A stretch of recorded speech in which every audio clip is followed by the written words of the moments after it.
Police Patil, सर्व सन्माननीय व्यासपीठ, समोर उपस्थित असलेले सर्व पालक, बंधू भगिनी, शिक्षक बांधव आणि बाल गोपाल मित्रांनो, मी पहिल्यांदा आपली दिलगिरी व्यक्त करतो की तब्बल 2 तास उशिराने मी आलो। त्याच्यामुळे काही चिमुकल्यांचा जो आनंद आहे तो मी पाहू शकलो नाही, पण पर्याय नाही। इतके प्रोग्राम होते की आता हा शेवटचा प्रोग्राम आहे। असंही गॅदरिंग 11 वाजेशिवाय तुमची थांबत नाही। मध्ये केव्हा तरी गॅप आपल्याला घ्यायचा जाईल, तो एक गॅप आपण या ठिकाणी घेतला। मी तुमचं सगळ्यांचं अभिनंदन करत असताना आपल्या गावाच्या वतीने आदरणीय भैयासाहेब आणि ताईसाहेबांचं मी मनापासून अभिनंदन करतो, त्यांना धन्यवाद देतो की आमची एकदम बाउंड्रीवर असलेल्या या गावाला आपण 5वी ते 10वी पर्यंतची शाळा आणून या सगळ्या विद्यार्थी आणि विद्यार्थिनींचा मोठा प्रवास आपण वाचवला। त्याबद्दल या गावाच्या वतीने, या मतदारसंघाच्या वतीने मी तुमचं मनापासून अभिनंदन करतो। एक 3 वर्षाच्या या कार्यकाळामध्ये आपण 10वी पर्यंत ही शाळा आणली आणि एक चांगली पटसंख्या मला वाटतं आपल्या शाळेमध्ये या ठिकाणी मिळालेली असावी।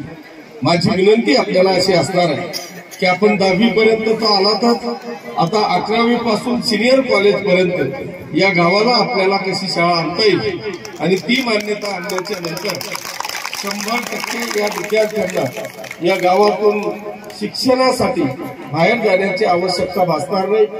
मी सर्व तुमचा स्टाफ गेल्या 2 वर्षापासून या सगळ्या शिक्षक बांधवांच्या, भगिनींच्या संपर्कात मी आहे।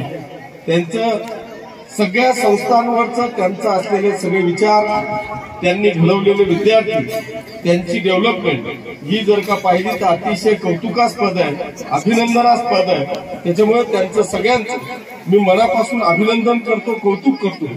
तुमच्यात आणि या स्टेजमध्ये मी जास्त वेळ घेणार नाही, परंतु या गावाचे मी मनापासून आभार मानतो की मी 25 वर्ष झाली या गावामध्ये राजकारण पाहतोय।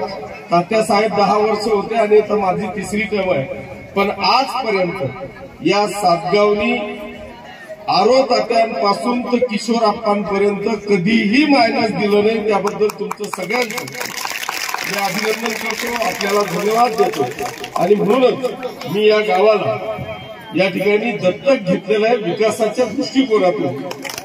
येणाऱ्या 2-3 वर्षामध्ये आता आपण हा जो रस्ता आहे या गावाला आता बाउंड्रीने एक वेगळा अनन्य असं साधारण महत्व प्राप्त होणार आहे। भैयासाहेब, हा जो रस्त्याने आपण आलो तो 100 करोड रुपयाचा रस्ता, त्याचं भूमिपूजन मी येणाऱ्या महिन्याभरात या ठिकाणी करणार आहे। तो थेट आपल्या बाउंड्रीपर्यंत कॉन्क्रिटीकरण रस्ता, पाचोऱ्यापासून तो थेट आपल्या सोयगाव, आपल्या मराठवाड्याच्या बाउंड्रीपर्यंत हा आपण 100 करोड रुपयाचा रस्ता या ठिकाणी मंजूर केला आहे आणि महिन्याभराच्या आत त्याच्या कामाला सुरुवात होणार आहे। हा जेव्हा मराठवाड्याला जोडला जाईल त्यावेळेस या गावाला आणि या परिसराला एक वेगळं अनन्यसाधारण असं महत्व प्राप्त होणार आहे। त्याच्यामुळे जरी बाउंड्रीला असलं तरी ह्या गावाला जर नॅशनल हायवे आला तर तिथली होणारी ट्रॅफिक आणि गावाची ओळख, त्याच्यामुळे हे गाव मी दत्तक घेतलेलं आहे। या गावामधल्या 100% ज्या आपल्या सुविधा आहेत त्या सुविधा पूर्ण करण्याची ग्वाही आजच्या या कार्यक्रमाच्या निमित्तानं सर्व माता भगिनींना, बांधवांना, ग्रामस्थांना या ठिकाणी देतो।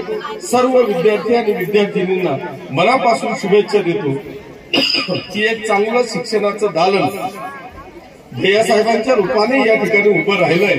त्या शिक्षणाच्या दालनाचा चांगला उपयोग घेऊन आपण आपल्या आयुष्यामध्ये शैक्षणिक प्रगती करावी अशी परमेश्वर चरणी प्रार्थना करतो। पुन्हा एकदा या सर्व संस्थेच्या सर्व शिक्षक बांधवांचे मनापासून आभार मानतो। माननीय चेअरमन साहेबांचे मनापासून आभार मानतो की मला बोलून माझा सत्कार या ठिकाणी केला, त्याबद्दल आपल्या सगळ्यांना मनापासून धन्यवाद देतो आणि थांबतो। जय हिंद, जय महाराष्ट्र।